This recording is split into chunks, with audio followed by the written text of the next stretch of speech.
Influenza, selamat datang di Bapil Bahas Film bersama dia Sasha. Dan dia Bagas, Kak. Dan hari ini kita ingin langsung saja ke preskon dan review sebuah film yang berjudul GJLS, Ibuku, Ibu-Ibu. Nah, kemarin kita diundang juga kemana? Ke preskonnya. Senayan City ya? Betul, Senayan Ke City. preskonnya jadi langsung Agak saja. mewah ya di Senayan City ya. Iya, dan itu pertama kalinya kita ke Sensi untuk preskon. Jadi, langsung saja ke preskonnya. Let's go.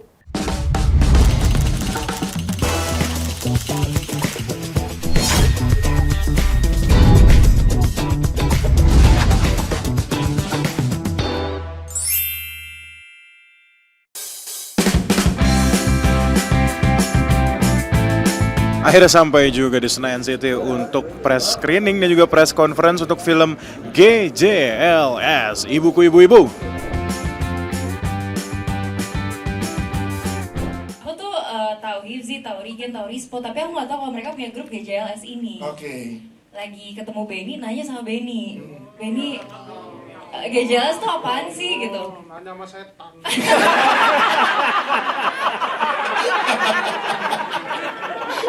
Nanti malam datang dia, nanti malam datang. Dan Rispo masih sebel sama saya. Sepananya ke Benny, apa ya? Kalau nanya sama Benny, udah lu buka aja YouTube, lo nonton ada short movie mereka judulnya Kuyup. Iya. Nonton dong gue Kuyup for the first time, gue ngeliatnya kayak ini kok dijadiin film bioskop kayak apa Ben? Gak tahu. Terus habis itu ya udah akhirnya kita reading segala macam dan syuting. Serius pertama kali tadi gue masuk gue agak sedih sedikit. Kenapa?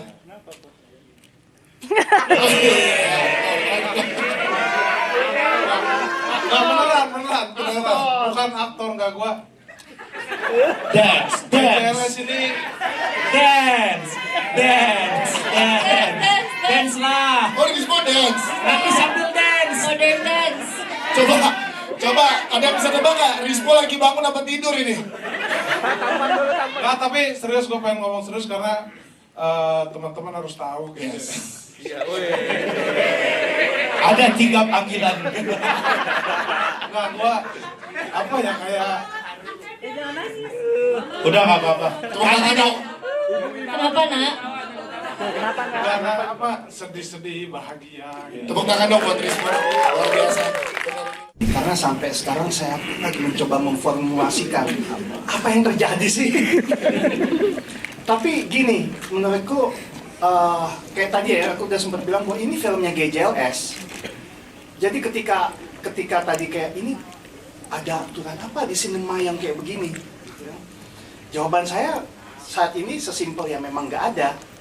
Karena nggak ada aturan yang bisa ngikat GJLS. Nggak ada.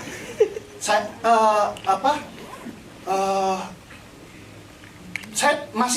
tadinya masih coba berandai-andai di hari pertama sama hari kedua ya untuk memakai semua ilmu sinema yang saya pahami. 25 tahun syuting loh Mas. Itu berantakan semua itu. Gak ada yang kepake. Beneran. Nggak, gua tuh apa ya kayak terharu aja gitu GJLS akhirnya bisa sampai sini juga gitu, bisa punya film, bisa ditonton teman-teman gitu. Awalnya kan itu apa namanya kita bikin juga cuma buat senang-senang biar kita senang, terus akhirnya bisa sampai sini ya terharu aja gitu karena emang ngerjain ini dari awal pakai hati gitu, jadi sampai sekarang mau tanya juga masih ada harap-harap cemas gitu. Ditambah tadi gua ngintip-ngintip media pada ketawa-ketawa gitu, kayak seneng aja gitu bisa GJLS bisa ada di sesuatu yang lebih besar kayak film ini. Kalau kita sih, kalau misalkan emang bisa ya alhamdulillah gitu. Tapi yang kalau target saya sebenarnya bukan saya nggak ada, maksudnya nggak ada angka tinggi-tinggi lah. Saya yang penting suka dulu aja orang-orang mulai kenal sama GJLS. Yang belum kenal sama GJLS, yang kenal makin sayang sama GJLS, itu dulu aja. Karena ini film pertama kita pengen memulainya dengan sesuatu yang membahagiakan. Jadi film keduanya itu baru kita bisa bermain lebih enak lagi lah gitu. Bagaimana? Absurd banget. Keseruannya belajar untuk menahan ketawa di saat scene-scene yang sangat drama dan harus menangis di depan orang-orang ini. Gue pernah syuting sebelumnya Marigen, tapi secara grup GJLS ini pengalaman pertama. Berbahagia gue diajak Monty, ditelepon setelah 12 tahun nggak kerja bareng sama Monty, terus cek, ayo kita bikin film tahun ini katanya gitu. Hah? Maksudnya? Nggak, pokoknya lo ikut gini, kirim skenario-nya. Oke, gue baca. Oke, komedi gini. Begitu ketemu mereka, kita mulai reading, barulah gue salah gue. Tapi udah kontrak. Jadi akhirnya gue harus mengimbangi mereka. Kesulitannya luar biasa karena kalau skenario-nya tuh skenario drama. Ini yang gue bilang komedi ini smart mereka. Bahwa adegan drama itu begitu dilakukan adegannya malah jadi lucu. Genrenya banyak kan jadinya kan. Ada drama keluarga, ada komedi, ada horor, ada musikal juga ada. Ada animasi Benny itu mukanya kayak kartun. Itu green screen loh.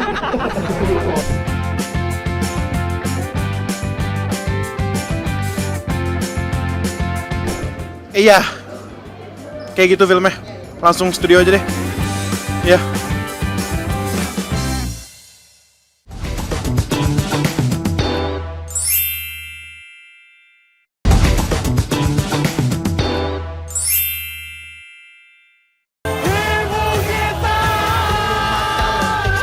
Kedip kritis, rambut lurus kena catok 2 minggu. Pak, ibu kita harusnya ibu-ibu. Itu semua proses. Nanti dia juga bakal jadi ibu-ibu. Sekarang kita udah tahu kalau lu punya niat jahat sama bapak. Cewek jahanam. Mas Tio, kasih aku kesempatan 1 kali lagi ya. Ya aku mau. Buat apa? Mas, Buat ngancurin hatiku ketiga kalinya? aku berani sumpah. Diam!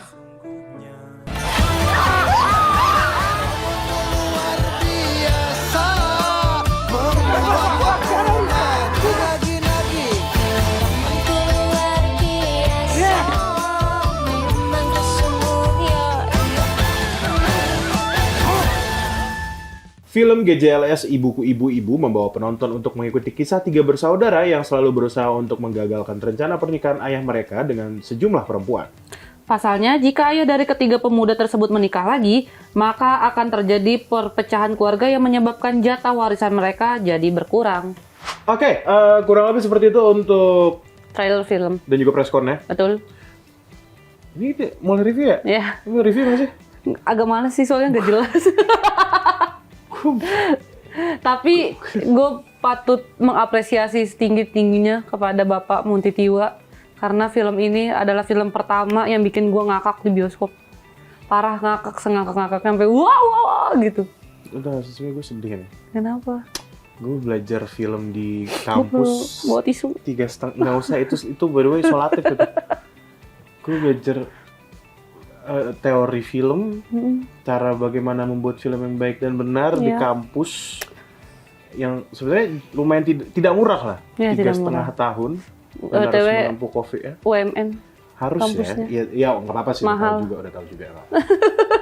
Gue lulusan UMN film 2018 by the way. Dan gue nonton film ini sedih. Buat apa sekolah mahal-mahal? Buat apa belajar susah-susah?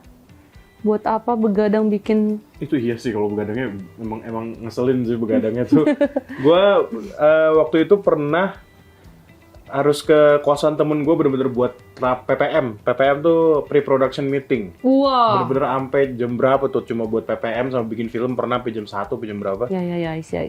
Dan GJLS Ibuku Ibu-Ibu, Monty Tiwa adalah seseorang yang merusak semua, sampai batuk dia, semua teori film di dunia. Saya mau protes, tapi enggak, sebenarnya ini good way sih. Lu bayangin ya, Monty Tiwa tuh dia kan terkenal sama film horor kan? Keramat itu salah satu contoh film yang pernah dijadiin contoh salah satu dosen gua di kelas gitu loh. Kayak gue lupa namanya, mockumentary ya, kan banyak tuh film-film seperti itu. Kayak salah satu film favorit gua Cloverfield, itu film Hollywood monster alien juga, kurang lebih kayak Keramat. Kalau nggak salah nama ituannya mockumentary ya, yang jadi dari kamera orang, atau ini apa ya, judulnya Paranormal Activity. I see. Gue baru keramat apa. Oh Film. iya film Film yang itu kan kayak ngerekam sendiri kan. Lo kalau tahu Paranormal Activity kayak gitu. Keramat, gue inget tuh Keramat 1 dibuat tanpa skrip. Gue gak tahu mana itu. Seinget gue itu deh. Iya, tapi intinya kita kan ngomongin Monty Tiwa. Iya, Went betul. from Keramat to GJLS, ibu-ibu. Ini sebenarnya gue adalah media pertama yang nanya, yang pas dikasih kesempatan untuk bertanya ke para cast and crew, dan pertanyaan gue adalah bagaimana perasaan seorang Pak Monty Tiwa ini mendirect film yang gue berani bilang ini film berantakan. Sangat-sangat berantakan. Berantakan. Maksud mungkin orang-orang melihat gue kayak marah, Iya. tapi gue justru seneng. Seneng banget parah. Kalau misalnya Sasha bilang tadi pertama kali yang sengakak itu dalam bioskop, dan itu benar. Yes. Ini Benar. bahkan sampai detik ini kita belum menceritakan sebenarnya apa dari film itu gitu. Iya, kita cuma ngasih experience ke kalian. Karena jujur sih, maksud gue, that was a cinema experience for Bagaska sih. Gue mungkin gue bahkan ngomong gitu di mic ya, di presscon bahwa gue merasakan hal ini setelah Minecraft, yang dimana Minecraft juga di Indonesia tidak terlalu ramai juga, Yeah. mungkin ramainya di US. Yes. Orang-orang sehisteris itu. Masalahnya kalau Minecraft kan filmmakernya Jack Black-nya bahkan nggak expect gitu loh. Oh bisa se-meme ini ya, maksudnya bisa se-hype ini ya kalau bocah-bocah ini. Kalau GJLS ibu-ibu intended to be stupid, jujur. Iya. Intended to be stupid. Iya, setuju gue. Monty Tiwa sadar akan hal itu. Benar. Bang Rispo, Bang Rigen, sama Bang Hifzi juga sadar akan hal itu. Iya. Gue yakin mereka sadar Iya. akan hal itu. Iya. Even lightingnya juga gue sadar. Gavernya mereka pasti sadar. Ini film. Iya, Gua peduli. nggak jelas, bener-bener nggak jelas sih. Ini film. Gua peduli. Tiba-tiba ada action. Tiba-tiba ada drama. Tiba-tiba ada musik. Iya, musikal. Tiba-tiba ada horor. Tiba-tiba ada horor. Ini film apa sih? Film apa sih? Ini film apa sih? Semuanya dicampur. Tapi memang terselamatkan sama apa? benang merahnya sih. Apa benang merahnya? Gue nggak tahu nih apa benang Benang merahnya. merahnya yang itu konflik antara ibu muda dengan bapaknya itu nggak keluar jalur. Oke. Itu inti ceritanya itu. Oke. Ya maksud gue sebenarnya sih ini mulai serius ya. Gue mengerti gitu loh, memang trio GJLS memang seperti itu. Kalau misalnya kita nonton dari short movie-nya, Iya, betul. Ya mereka tuh buat sebuah gebrakan sebenarnya di dunia sinema loh ya, maksud gue. Ya ini sudah banyak banget diomongin sama orang-orang tentang kok lu bisa memasukkan bloopers ke dalam filmnya itu sendiri. Iya benar.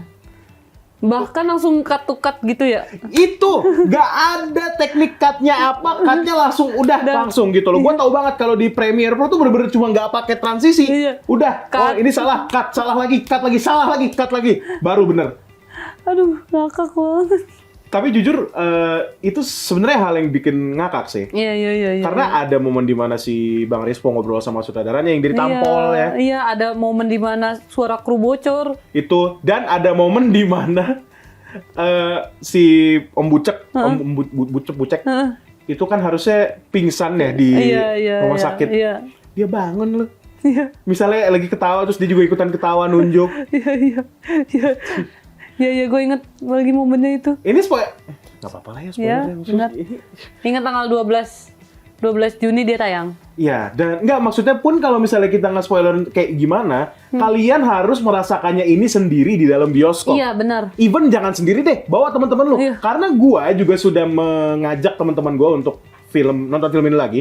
Film ini menurut gua bisa di-experience berkali-kali. Benar, Dengan setuju. mungkin nggak persis ya, tapi maksudnya mirip lah. Iya. Bagaimana cara lu meng-experience film ini adalah Iya. ya lu datang sendiri dan lu tahu ceritanya itu satu, lu tahu bagaimana cara mereka bikin kalian ngakak. Iya. Mereka punya cara sendiri. Karena awalnya gue sudah meng-underestimate film ini. Sama, gue udah skeptis. Jujur. Skeptis dan underestimate seperti apa? Kalau gitu influenza jangan kemana-mana, tetap deh. Bapel, bahas film.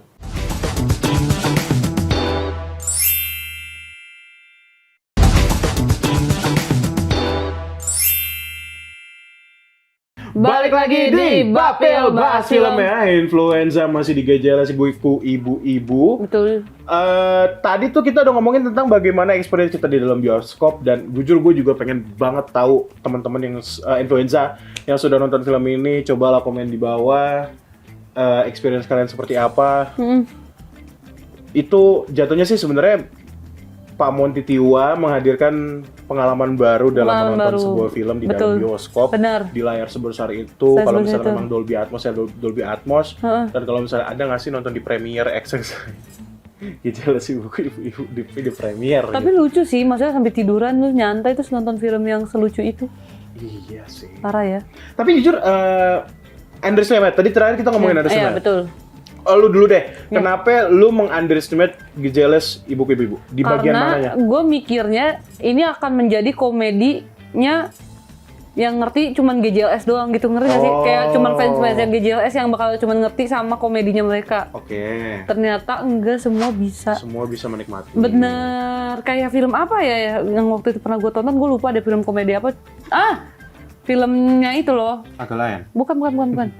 Yang pencurian yang terakhir kita ya itu yang Agak gading. modal nekat. Yang modal nekat. Nah, kayak seperti modal nekat. Itu modal nekat, lu merasa cuma penonton modal apa? Si itu doang yang ngerti bercandaannya, komedinya, benar. Siapa namanya? Lupa.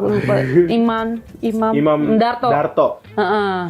Oke. Lu dari situ underestimate. Semua terpecahkan dong. Terpecahkan dengan setelah nonton film ini. Betul. Sedangkan kalau dari gua, jujur aja, gua rasa ini sebelum masuk bioskop ya, ini mah another agak lain film nggak sih? Kayak ini they're trying to be agak lain. Ternyata lain. Ternyata lain gitu loh, enggak guys, jujur. Agak lain punya style sendiri. GJLS, wah itu bukan style sendiri lagi tuh, itu parah. Sumpah dah, beneran berantakan.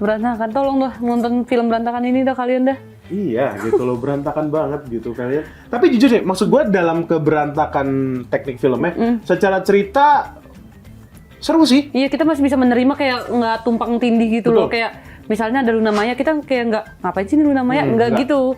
Masih dalam tahap wajar yang nggak too much gitu. Iya, dan plot twistnya menurut gue sih dapat ya, plot twistnya menurut gue ya. Maksud gue, jujur mereka tuh kayaknya gue jujur nggak mau spoiler terlalu banyak ya, jujur aja ini mah, karena biar kalian nonton sendiri. Iya benar. Masalah yang dikaitkan dalam film ini itu sangat kekinian, sangat ngikutin apa yang terjadi sekarang, masalah inti permasalahannya itu. Ini gue jujur emang nggak mau spoiler sih, biasanya kan gue belak-belakan aja. Kalian nonton sendiri apa maksud gue, permasalahan modern yang sangat happening saat ini. Betul. Yang bikin orang-orang geram, tapi juga ada orang yang menggunakan secara benar. Iya benar. Nah, gitu loh. Jadi. Keep up with the environment kali ya GJLS ibu-ibu ini. Kita berharap banget ada sequelnya nanti ya. Bukan sequel sih. Kalau lebih mereka ke arah ada film selanjutnya dari mereka sih ya. Iya, sebenarnya bahkan tak terang-terangan gue lupa salah satu dari trio GJLS sendiri yang ngomong bahwa ya konsep mereka ini sebenarnya kayak warkop. Warkop 3 itu kan masing-masing punya judul, masing-masing punya karakter dan punya ceritanya sendiri. Betul. Mungkin GJLS. Semoga jadi regenerasinya warkop ya, tanpa menghilangkan GJLS itu sendiri. Gua rasa sebenarnya sih ini jadi concern gue ya ke depannya GJLS. Ini secara film menurut gue sih tonton sendiri lah. Cuma maksud gue kalau misalnya ke depannya menurut gue bakal gimana GJLS ini, apakah mereka bakal melakukan yang style mereka ini, bloopers ini? Karena jujur selain improv-nya Rispo, itu sebenarnya yang jadi salah satu signature GJLS. Dan bloopers-bloopersnya, mereka mau apa lagi nih? Mereka mau inovasi apa lagi untuk ini selanjutnya, karena takutnya jadi repetitif. Jujur aja. Gitu takutnya cuman Rispo doang nih yang kelihatan menonjol daripada yang lainnya. Dan bloopers itu. Tapi jujur maksudnya kalau misalnya ngomongin inovatif selain itu juga, film ini ada genre animasinya juga ya. Kalau misalnya lu nggak inget, yang si siapa Benny itu. Benedictus. Ya. Itu gue lupa, Mulyo Nurut ya. Mulyo Nurut itu lucu banget lagi. emang harusnya ada di film gue mikir. Editan emak zaman dulu gitu loh. Iya. Terus yang ini jadi ngomongin scene favorit ya. Yang Rispo marah-marah ke Luna Maya tiba-tiba ada editan FFI. Ingat gak lu? Oh iya. Iya. Iya gue juga gak kuat di situ sih. Gak expect bakal ada itu sih di situ. Editan FFI itu beneran enggak. Dan lucunya adalah kalau misalnya gue menyimak dari preskon yang ada ya, kalau nggak salah Pak Montitiwo tuh sudah ngomong, kalian jangan berharap FFI ya. Ya iyalah. Gak mungkin juga.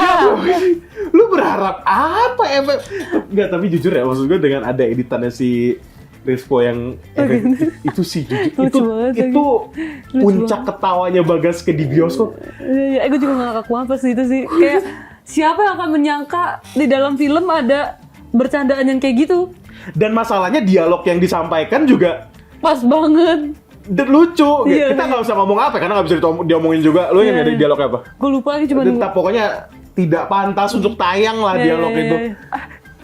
Gue lupa tapi gue ingat momennya sih. Iya kan, itu yang marah-marah ke Luna Maya, terus Sumi cuma takut miskin gitu. Iya. Ya jadi spoiler dong. Gak apa-apa. Ya udahlah, kalian experience sendiri dalam video, dalam bioskop lah.